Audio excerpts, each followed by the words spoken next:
every time I tell this story, I just start smiling um, because it all comes back. So I heard you had a near-death experience. Let's hear about it. Okay, it was 1994. I was working as a firefighter in Santa Barbara. I was at Station 11 on a paramedic engine. I was a engineer. I drove, and there was a powerful flu epidemic going on in the area.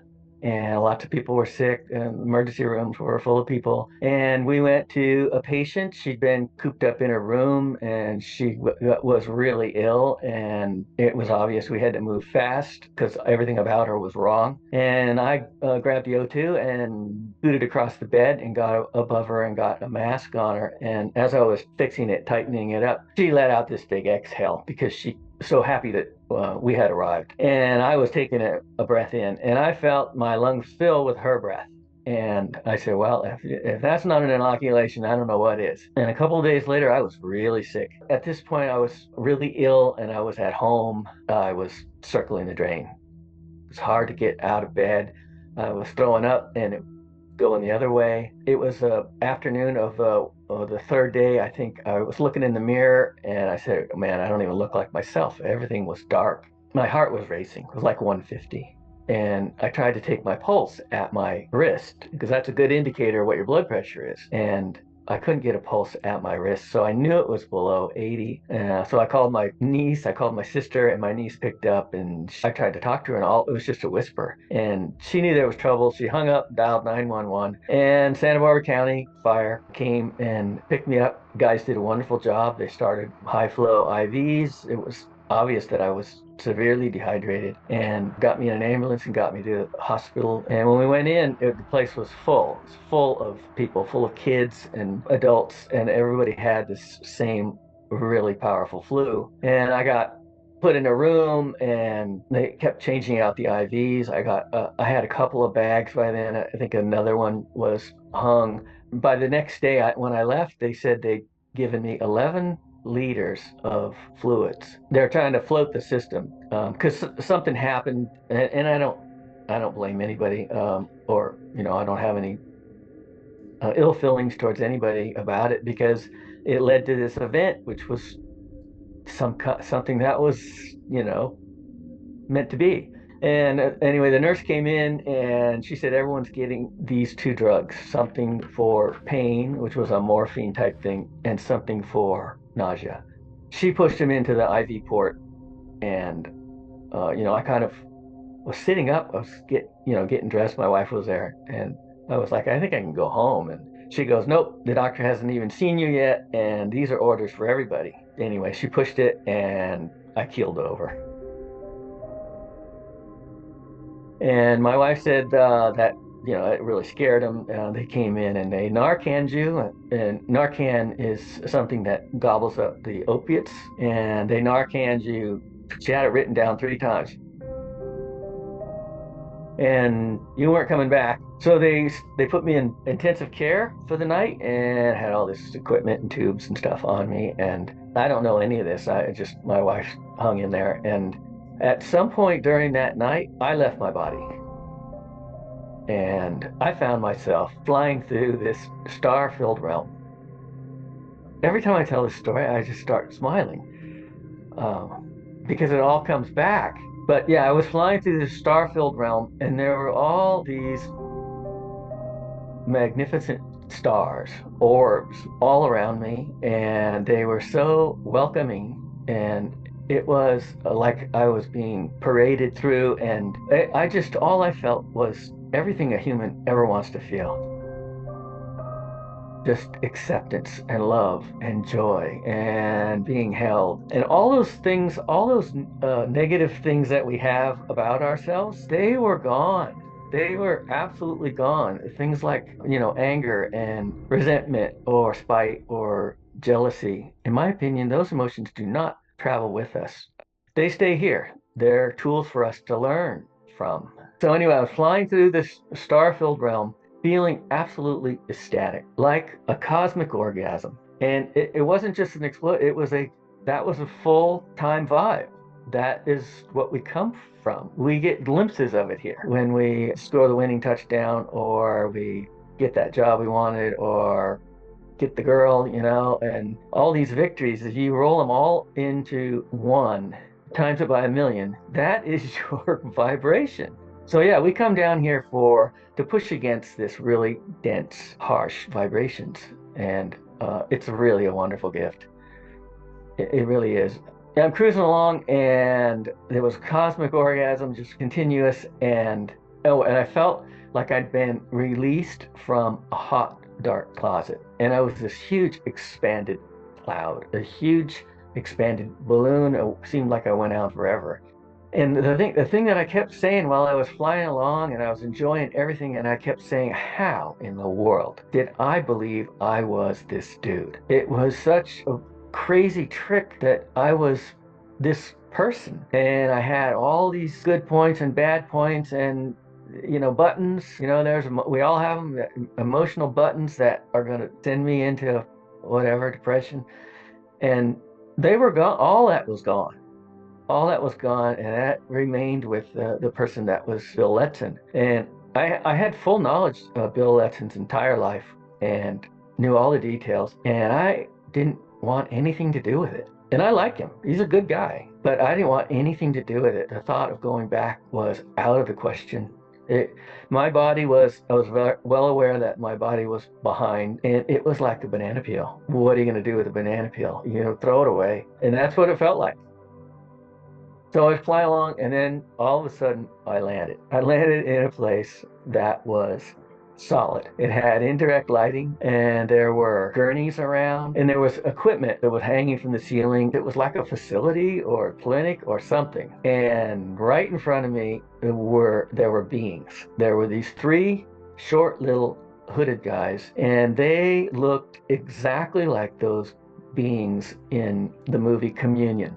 The guys I saw, they were in front of me. They had big smiles on their face, and they had these dark hoods and squatty little bodies. And one woman wrote to me, and she said, I was taken by these many times as a kid. And she goes, I called them the Warthog Man. The Warthog Man have come and taken me. And she said, when I saw that movie Communion, I dropped my popcorn. And says that they looked exactly like that. And I've gotten a number of emails from people saying, thank you for doing this, because I thought it was just mine. So anyway, yeah, they look kind of, I don't know, creepy is the right word, but they look different. But for me, they were sweethearts.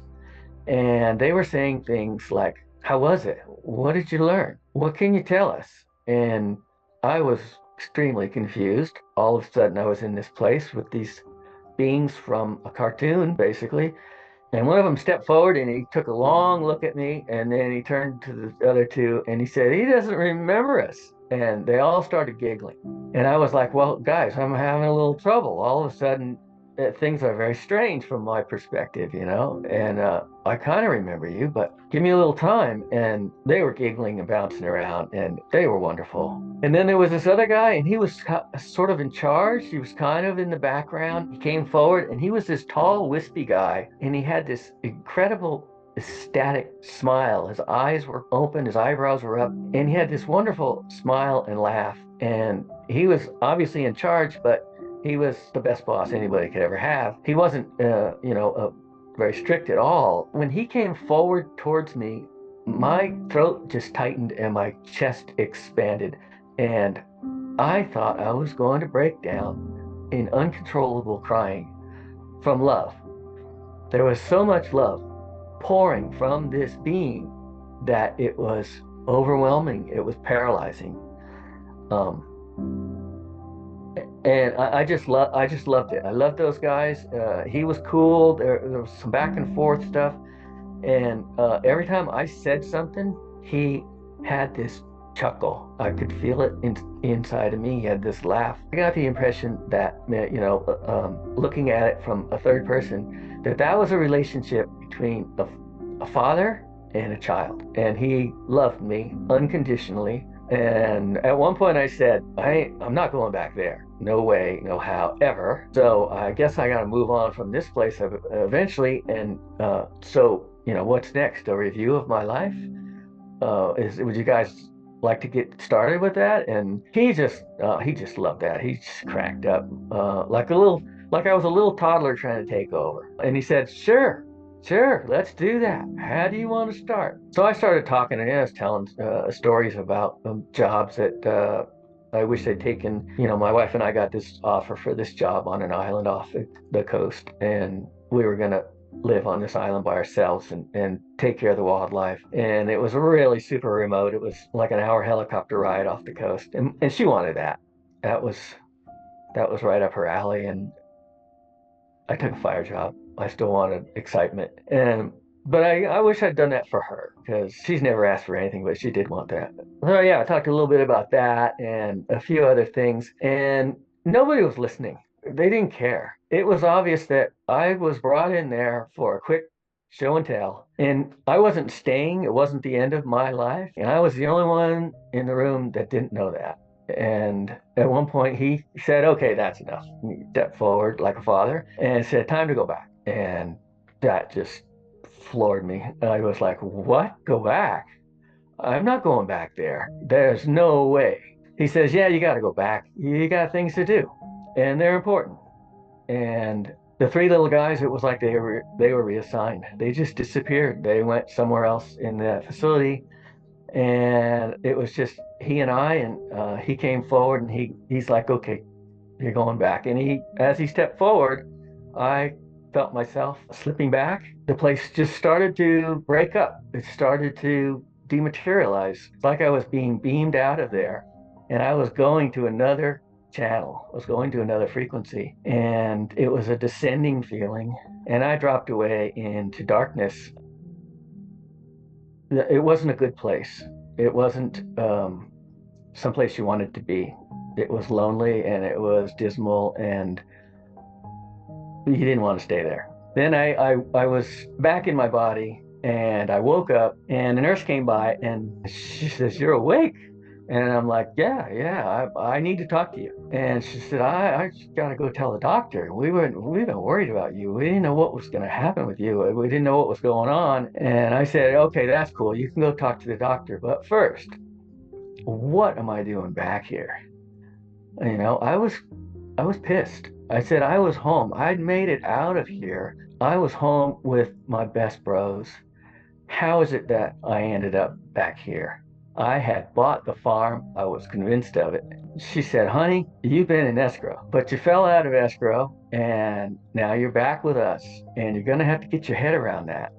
And I thought that was, looking back, that was really good advice, because after that experience, anybody who has an experience like that, the yogis and the spiritual teachers, they'll tell you, get back in your life and chop wood and carry water and do the things that support your life and keep it going, because you're on a journey. You're a soldier for the higher self, this higher version of you that came for experiences that are mapped out. Get back on the job and make them proud on the other side that you gave your best and you made the highest vibration choices in this life. And what was the dark place that you spent a little time in, and what was its point? What's the purpose of it? It's up to us to create our vibration. When we live our life and our vibration is low because we've been selfish and self-centered and mean-spirited, and we all know these people. We've all met them. And when we leave our bodies, when we